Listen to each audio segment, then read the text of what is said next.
ቀጥታ ወደ ጋዜጠኛ ፋሲል ለገሰ አልፋለሁ። ጤና ይስጥልን አቶ ፋሲል። ያስልኝ ሾሞ በእውነት ከሻለቃቸው ጋር ያደረጋችሁት ውይይት ብዙ ትምህርት የሚሰጥ ነው። በጣም እናመሰግናለን። በሚገባ መስመር ላይ ሆኛለሁ። የኛ ቴሌቪዥን IETV 140 ምን ጊዜም ለማህበረሰባችን የቆመና ትክክለኛውንና እውነተኛውን የሚያቀርብ ማብራሪያ በተለይ ለቅሶን በማስመልከት 1000 ሰው መምጣቱ ነው 50 ሰው እየተፈቀደ የማይሆን ነገር እኮ ነው። ይገርማል። አሁን እናንተ ስትወያዩ በውይይቱ መካከል ያው ለዜናው ለመዘጋጀት ቴሌቪዥንም እየተከታተልኩ ነበር። ጥፋት የወደቀው ቦምብ ነው የምትለው አንተ። ርዝመቱ ወደ 3-4 ሜትር ይሆናል። ገባ አልፈረዳም ገና። አዎ ልክ ነው።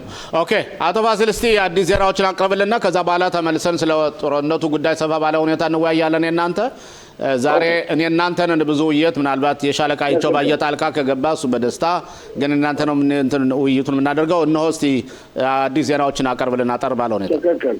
እንግዲህ ክቡራትና ክቡራን ተመልካቾቻችን የዕለቱ ዋና ዜናዎች ትኩረት የሚያደርጉት በሶስት የተለያዩ ቦታዎች ነው። በመጀመሪያ ስንመለከት የምናገኘው የሊባኖስ ተጨባጭ ሁኔታ ነው። ደቡብ ሊባኖስ የእስራኤል መከላከያ ኃይል የእስራኤል መከላከያ ኃይል የምድር ጦር ማጥቃቱን እንደጀመረና እርምጃ መውሰድ እንደጀመረም በይፋ አስታውቋል። እንግዲህ የምድር ጦሩ ሰሞኑን ስንጠቅስ ነበር ብዛት ያላቸው ብርጌዶች፣ ባታሊዮኖች ወደ ደቡብ ሊባኖስ በመግባት ደቡብ ሊባኖስን ለመጠራረግ ከፍተኛ ጥረት እንደሚያደርጉ ተነግሮ ነበር።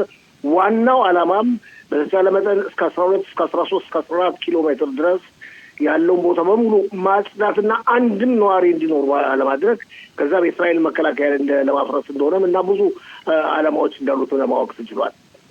ይህ በዚህ እንዳለ እንደሚባለው ከሆነ በእስራኤልና በሊባኖስ መካከል ውስጥ ለውስጥ ውይይቶች እየተካሄዱ ነው የሚል ዜናም እየወጣ ነው። ይህንም ውይይት የሚካሄደው በቆጵሮስ ወይም በካፍሪሲን አካባቢ እንደሆነም ለማወቅ ተችሏል። እርግጠኛ አይደለም፣ እስራኤል አላረጋገጠችም። እንደዚሁም የሊባኖስ መንግስት አላረጋገጠም። ሌላው ትልቁ ዜና ያው የኢራን ተጨባጭ ሁኔታ ነው። አሁን የሚወጡት መግለጫዎች እንደሚያመለክቱት ብዙዎች ጦርነቱ ከ2 እና ከ3 ሳምንት በኋላ ይፈጸማል የሚል አመለካከት ነበራቸው። አሁን ግን እንደሚባለው ከሆነ ከ6 ሳምንት እና ከ7 ሳምንት በላይ የሚሆን ለማወቅ ተችሏል። የአሜሪካ ጦር ኃይል የሆርሙዝን ወሽመጥ የባህር ወሽመጥ ለመቆጣጠር የተለያዩ እርምጃዎችን ለመውሰድ ከፍተኛ ዝግጅት እያደረገ ነው። ኢራንም ሆነች እስራኤል በኢራን ላይ የሚፈጽሙትን ድብደባ እንደቀጠሉ ነው። ኢራን በከፍተኛ ሁኔታ እየተደቆሰች ነው። ዓለምን ስንመለከት የአውሮፓ ሀገሮች የፋርስ ባሕረ ሰላጤ ሀገሮች እየተደበደቡ እየተመቱም አፌን በዳቦ ብለው ቁጭ ብለዋል። በአንጻሩ ፕሬዚደንት ዶናልድ ትራምፕ ከአሜሪካ ከህዝባቸው ከአጠቃላይ ህዝባቸው ደጋፊዎቻቸውን፣ ተቃዋሚዎቻቸው በአጠቃላይ ሁኔታ ጦርነቱን በማስመልከት የሚቀበሉት ድጋፍ በመጠኑ እየጨመረ እንደሆነ ለማወቅ ተችሏል። እነዚህ ናቸው እንግዲህ አቶ ሽሎሞ ዋና አዲስ ዜናዎቻችን በአጠቃላይ ሁኔታ ያሉት። አቶ ፋሲል ወደ ጦርነቱ ጉዳይ ጥያቄ ከመሄዳችን በፊት የሁለት የፖለቲካ ጥያቄዎች ልጠይቅ እፈልጋለሁ። አንደኛ ጠቅላይ ሚኒስትር ቢንያሚን ኔታንያሁ በዛሬው ዕለት ከፍተኛ ፍርድ ቤቱ ኢታማር ቤንግቪርን ከስልጣን አባረው ብሎ የማዘዝ መብት የላቸውም ሲሉ እሳቸው በይፋ ተናግረዋል። ይህን እንዴት ታየዋለህ? እሳቸው ማለት አለባቸው ባዩ ገና ፍርድ ቤቱ ብያኔ ሳይበይን እሳቸው ጣልቃ መግባት አይሆንም ወይ? አንዱ ጥያቄው ነው። ሁለተኛው ጥያቄ አንድ ሰውዬ በጣም የታወቀ ሰውዬ 70,000 ሰዎችን አስፈርሞ 70,000 አዳምጥ አቶ ፋሲል 70,000 ሰዎችን አስፈርሞ ፊርማው የሚለው እንዴት ነው? ወደ ዶናልድ ትራምፕ ፊርማዎችን ለመላክና ይስሐቅ አሚትን የከፍተኛ ፍርድ ቤቱ ላይና እንደ ቢሃራ ምዒራ ላይ በእነሱ ላይ ትራምፕ ማዕቀብ እንዲጥልባቸው ልክ የሀግን ዳኞች እንደጣለባቸው የሚል ጥያቄ ቀርባንና ምን ይመስላል አቶ ፋሲል? በእውነት ከሱን ጀምር መለሳው ወደዛኛው ሰውየው ይሄ አንድ ሰው ብለዋል። ፕሮፌሰር ሞሼ ኤልያው ይባላል። ፕሮፌሰር ሞሼ ኤልያው በፊት የግራ ክንፍ ርዕዮተ ዓለም ተከታይ የነበረ በግራ ክንፍ የሰው ልጆች መብት ጥበቃ ድርጅት ውስጥ ጠበቃ ሆኖ ፍልስጤሞችን ሲረዳ ብዙ ጊዜ የቆየ ነው። አሁን ተገልብጦ ቀኝ ክንፍ ሆኗል ሰውየው። ኦኬ ስሎሞ ተገልብጦ ቀኝ ክንፍ ሆኖ አሁን በአሁኑ ወቅት በ14 ቁጥር ቴሌቪዥን ጣቢያ አቶ ፋሲል ከግራ ክንፍ ወደ ቀኝ ተገለበጠ የሚለው ምንም አይነት እንትን ሊሰጠው አይችልም። ቆይ ልመጣልህ ነው። እሺ ልመጣልህ ነው። ከተገለበጠ በኋላ አሁን በአሁኑ ወቅት የ14 ቴሌቪዥን ጣቢያ የህግና ፍትህ ዜናዎች ተንታኝ ነው። አንዳንድ የገርመኝ ሁኔታ አንዳንዶች ርዕዮተ ዓለማቸው ሲቀይሩ ርዕዮተ ዓለሙ ሲከተሉት ከነበሩት ሁሉ የበለጠ አክራሪ ሆኖ ነው የሚገኙት። እውነቴን ነው የምልህ። አሁን ለምሳሌ ያህል ይህንን እሱ የሚያዘጋጀውን ፊርማ በሚገልጽበት ጊዜ አብረውት በ14 ቁጥር የቴሌቪዥን ጣቢያ የሚሳተፉት ፓትሪዮትን በዲስከሽን የሚሳተፉት አንድም የደገፈው የለም። አንድም እነሱ የሚሉት ምንም ብንቃወምም ሚያራን ይስሐቅ አሚድን ምንም ብንቃወምም በአገራችን የውስጥ ጉዳይ ትራምፕ መግባት የለባቸውም። ስለዚህ ምንም እንኳን በከፍተኛ ሁኔታ እንዲቀጡ ብንፈልግ ምዕራብ ሚያራና ይስሐቅ አሚድ ግን ትራምፕ ጣልቃ እንዲገባዋል እንደምናየው ከሆነ አቶ ፋሲል ዶናልድ ትራምፕ የሚናገሩትን ነገር ለምሳሌ በጠቅላይ ሚኒስትር ቤንያሚን ኔታንያሁ የይቅርታ ጥያቄ በተነሳ ነገ ደግሞ ፕሬዚደንቱ ላይ ማዕቀብ ሊጥሉ ይችላሉ ማለት ነው። እና ስለዚህ እኛ እኮ የአሜሪካ ተገዥ ሀገርና ተጋላቢ ሀገር ሆን ማለት እኮ ነው። አቶ ፋሲል እስከምን ድረስ ነው ክብራችን የሚጠበቀው? አቶ ሽሎሞ ሚክሮፎኑ በመጀመሪያ ባንተ እጅ ነው ያለው። ሄሎ ጥያቄ እኮ ነው የጠየቅኩት። ልመልስ ነው። በዚህ ልጀምርና እመጣለሁ ወደዛ።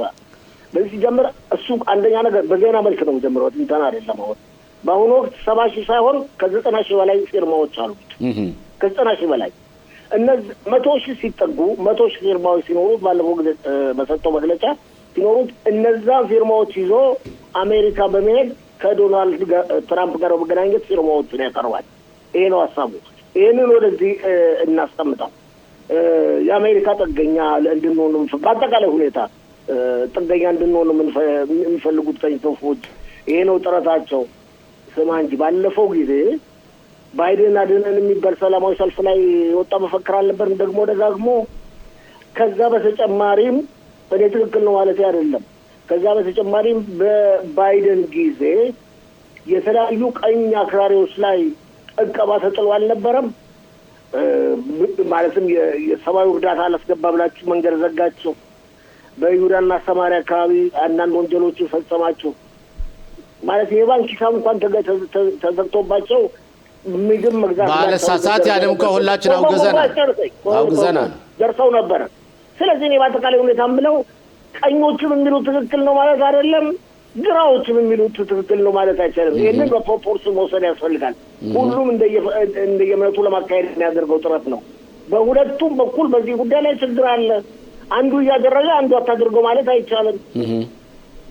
ኦኬ አቶ ፋሲል በጣም እናመሰግናለን። በዚህ ፓራግራፍ ላይ መልሱ ከሞላ ጎደል ተመልሷል። አሁን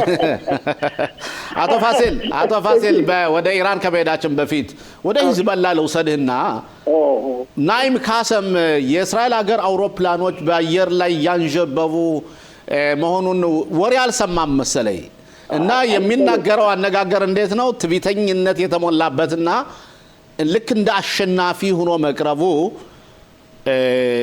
ምን ማለት ነው? መናቅ አይደለም?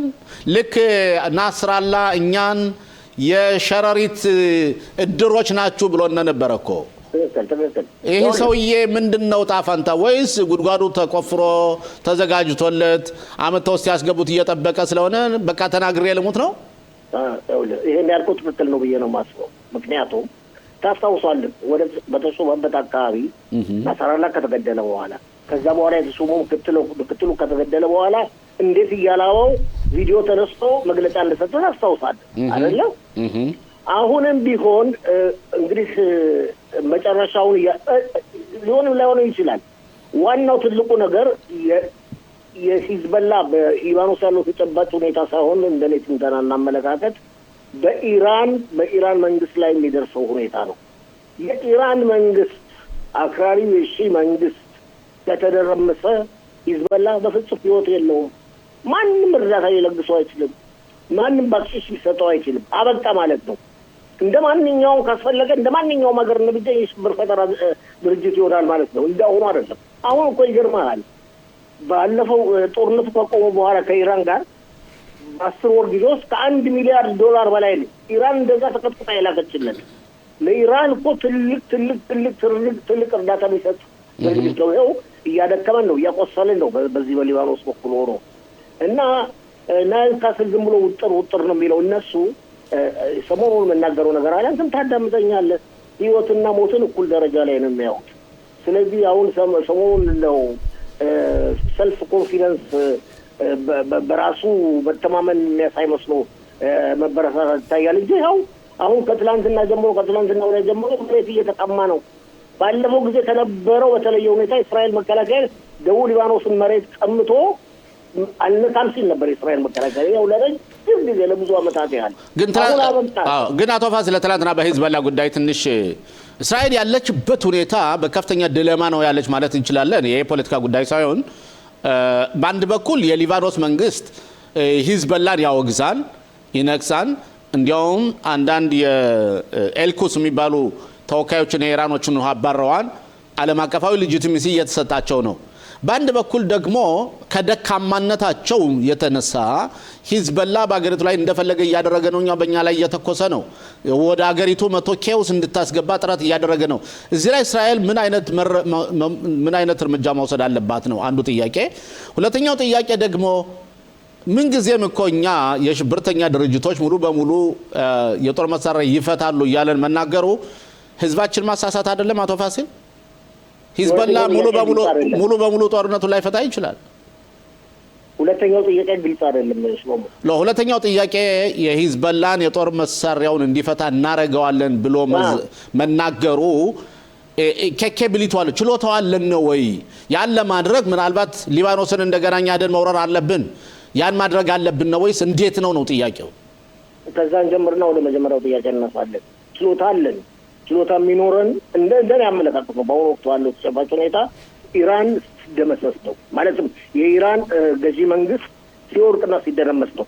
ያን ጊዜ ኃይሉ የደከመውና መንቀሳቀስ የማይችለውን ሂዝቦላን ትጥቅ ማስፈታት ይቻላል። ያን ጊዜ እርግጥ ትጥቅ ማስፈታት ይቻላል ሲባል አንተ ሁልጊዜ እንደምትለው እስከ መጨረሻው ወታደር ድረስ ትጥቅ ማስፈታት አይቻልም። እንደዚህም ያለም ጭንቅላቱ ትክክል አይደለም ማለት ነው። ትጥቅ ማስፈታት ይቻላል። እንግዲህ ሌሎቹ ክፍሎች በሊባኖስ የሚገኙት ወገኖች ማለትም ከሺህ ሃይማኖት ተከታዮች በተጨማሪ ሊባኖስን አገሪቱን ውስጥ ተመሰተው የሚኖሩት ክርስቲያኖች አሉ፣ ድሩዚዎች አሉ፣ ሱኒ እምነት ተከታይ እስላሞች አሉ። እነዚህ ሶስቱ ሱኒና ክርስቲያኖችና ድሩዚዎቹ በመንግስት ውስጥ ከፍተኛ ተሳትፎ አላቸው። ለምሳሌ ፕሬዚደንቱ ክርስቲያን ናቸው። ጠቅላይ ሚኒስትሩ ደግሞ ሱኒ እስላምነት ተከታይ ናቸው። እነሱ በፊት የዛሬ 20-30 ዓመት በእውነት ከሂዝቦላ ጋር የሚቋቋም ኃይልና ጦር ነበራቸው። በኋላ ኢራን ገብታ ለሂዝቦላ ከፍተኛ እርዳታ ማድረጓና ገንዘብ በማፍሰሷ ሂዝቦላ እነሱን በ10 እጥፍ ሊበልጣቸው ይችላል፣ ሊያስፈራራቸው፣ ሊያስደነግጣቸው ይችላል። ምንም ማድረግ አይችሉም። ደግመን የምናገረው ሂዝቦላ ማቋቋም የምትችል በአሁኑ መካከለኛው ምስራቅ ያለችው የመካከለኛው ምስራቅ ሀያል ሀገር እስራኤል ብቻ ነች። ስለዚህ እስራኤል እርምጃ መውሰዷን ተቋርጦ እነሱም የእስራኤል ዓላማና ፍላጎት ስላለ በእስራኤል አማካኝነት ነጻ መውጣታቸው አይቀርም። ይህን ስለሚያውቁ ነው። እስራኤል ደግሞ ሊባኖስ እንድትከፋፈልና እንዲበተን ስለማትፈልግ ዲሌማ ላይ ነች። እውነትን ነው። ስለማትፈልግ የመሰረታዊ መዋቅራቸውን ማለትም መብራትን፣ ቴሌኮሙኒኬሽንን፣ የውሃን የመሳሰሉትን አትነካባቸው። ኦኬ አቶ ፋሲል ከዛ ወደ ኢራን እንሄድና ኢራን በአንድ በኩል በእውነት ከሀገር መሪዎች የወታደራዊ መሪዎች መካከል ላይ ያለው ሰንሰለት ወይም ትስስር እየተቋረጠ ነው ይባላል። በአንድ በኩል ግን ጥንካሬ እያሳዩ ነው፣ ማለትም እየተኮሱ ነው። እንደውም የሚገርመው በቀደም ዕለት ለምሳሌ የኢየሩሳሌም ቀን በሚባለው ጊዜ ባለስልጣናት ሁሉ ወጥተው ሲንደላቀቁ በፎቶ ሁሉ ወጥቶ ተልኮልናል። በርግጥ የህዝብ ሽፋን አድርገው ህዝብን ልባስ አድርገው እንደወጡ ነው። አንተስ ታስበው ተሸራሸሩ ማለት አይደለም። ተስተስተው አንተን አውቃለሁ። አሁን ያን ጊዜ መደብደብ ነበረባቸው አይቻልም። ኖ አይደለም። እኔ እኮ አባባሌ እኔ ጥያቄ አይናውጣነታቸው አይናውጣናቸው ግን ብዙዎች ወራቴ ነው ሰሞኑን ሰምቻለሁ። ከግራም ሆነ ከቀኙ መደብደብ ነበረባቸው የሚለዋል። እንዴት ሆኖ ነው የሚደበደቡት? ኦኬ ሌላው ጥያቄ አቶ ፋሲል የኻሜናይ ልጅ የተሾመው ማለት ነው በድብቅም ሆነ በይፋም ሆነ የተሾመው ፑቲን ወስዶት እዛ የሐኪም ቤት ሕክምና እየተሰጠ እርዳታ እየተደረገለት ነውና የኛ መረጃ ክልል አልደረሰበትም። እንዴት ነው አቶ ፋሲል ምን ይመስላል? አንደኛ ፑቲን ከወሰደው የኛ መረጃ ያውቃል። ይሄን ነገር ግን በፑቲን ግዛት የኛ መረጃ ምንም ነገር ማድረግ አይችልም። በፑቲን ግዛት ከፑቲን ጋር ስምምነት ስላለ ፑቲን በተለያዩ ጉዳዮች ላይ በእኛ ክልል ምንም አይነት ችግር እንዳይፈጠር ይኸው አሁን እየቀሰቀሱት ነው። ለምን ጦርነት ውስጥ አትገባም? ኢራን የመሰለች ሀገር ስትደግፍ የነበረች ብዙ ገንዘብ ስትቀበልባት የነበረው ከዩክሬን ጋር በተደረገው ጦርነት ያዳነች ሀገር አድነዋለች በብዙ ነገር። ለምን አስረዳትን በጦርነቱ እየተባለ ነው። ፑቲን ግን ኖ ብሎ እጁን አጣጥፎ ተቀምጧል። እንደ ፑቲን አመለካከት በእስራኤል ከ1 ሚሊዮን ከ2 ሚሊዮን በላይ የሩሲያ ተወላጆች ስለሚኖሩ ሩሲያኖች በእስራኤል ክልል ስለሚኖሩ ማለትም በጦርነቱ ተሳተፋለሁ ማለት በሩሲያኖች ለጉዳት አደርሳለሁ ማለት ነው በሚል አመለካከት እንደሆነ ግልጽ ነው። ያም ሆነ ይህ እንደሚባለው ከሆነ ተሿሚውና አዲሱ የኻሜናይ ተከታይ የኻሜናይ ልጅ በከፍተኛ ሁኔታ ታሟል ነው የሚባለው። ፕሬዚደንት ዶናልድ ትራምፕም አንድ ነገሮችን ጠቀስ ያደርጉ መስሎ ይታያል። ግን አንድ ነገር መናገር ፈልገው ነገር አለ ተወስሎሞ በአጠቃላይ ሁኔታ በኢራን ያለው ተጨባጭ ሁኔታና ጦርነቱ በአጠቃላይ ሁኔታ አልፎ ተርፎም በኢራን መንግስት ደረጃ ያለውን ሁኔታ በፍጹም ማወቅ ያዳግታል። አሁንም ቢሆን የጦርነት ጭጋግ አለ። ኦኬ ብዙ ነገሮች ግልጽ አይደለም። አቶ ፋሲል መጨረስ አለብን። ከመጨረስ በፊት አንድ አጠር ያለች ጥያቄ ልጠይቅ እፈልጋለሁ። በጣም አስፈላጊ ነው ብዬ ስላሰብኩ ነው። ትራምፕ እንደተናገሩት ከሆነ ሆርሙዝ የሚባለው አካባቢ የመርከብ ማለፊያዎችን ያን አካባቢ ኢራኖች ዘግተውት ነበረ። አሁን እንደገና አስከፍተናቸዋል። ዓለም አቀፍ ግብረ ኃይሎች መጥተው ያን አካባቢ እንዲቆጣጠሩና እዛ ደግሞ አዛቻ አጠገብ አንድ ደሴት አለችና ያችን ደሴት ደግሞ በእግረኛ ጦር ሊይዛት ነው ያሉ ይዛታሉ። ሚይዙ ከሆነ ዛቻ ምን አስፈልገው ሄዶ መያዝ አይሻልም? ምንድን ይህ ሰውዬ እንዴት ነው ጦርነቱ እንዴት እያደረገ እየመራው ነው? አቶ ፋሲል አንደኛ ጦርነቱን በጥሩ ሁኔታ እየመራው ነው፣ ግን መለፍለፍ አያስፈልግም። ትክክል ነህ። ጦርነቱን በሚገባ እየመራው ነው። ያ ደሴት እንደሚባለው ከሆነ ሌሎችም የዜና ማሰራጫዎች እንደሚከታተሉ ከሆነ በሚገባ እየተከታተልኩ ነው። ያ ደሴት የኢራን ከፍተኛ ጉሮሮ ነው። ስለዚህ አሜሪካ መቆጣጠሩ አይቀርም። በዚያም አማካኝነት የኢራን መንግስት ለመጣል ነው ከፍተኛ ጥረት የሚደረግ። ኦኬ አቶ ፋሲል አብረን ለነበረው ቆይታ በጣም እናመሰግናለን። ለአዲስ ዜናዎችም ስላቀረብክልን በነገው ዕለት መልሰን እናገኛለን። ለጊዜው ሰላም ሆንልን። አንተም ሮኬት በሚተኮስበት ጊዜ ሮጠ ሄደ ከመጠለያ ግባ። ካልሆነ ትልቁ መመሪያችን ያ ነው። አቶ ፋሲል የሚገርም እኮ ነው። ትላንት ሌሊት ሻለቃይቸው መመሪያ እየሰጠ ነው ለአንተ። ሻለቃይቸው መመሪያ ህዝባችን ይስማ። አቶ ሽሞ በጣም አመሰግናለሁ። የሚቀጥሉት ዝግጅቶቻችን ጠቃሚዎችና ትምህርት ሰጪ ስለሆኑ ተመልካቾቻችን ተከታተሉ። እናመሰግናለን።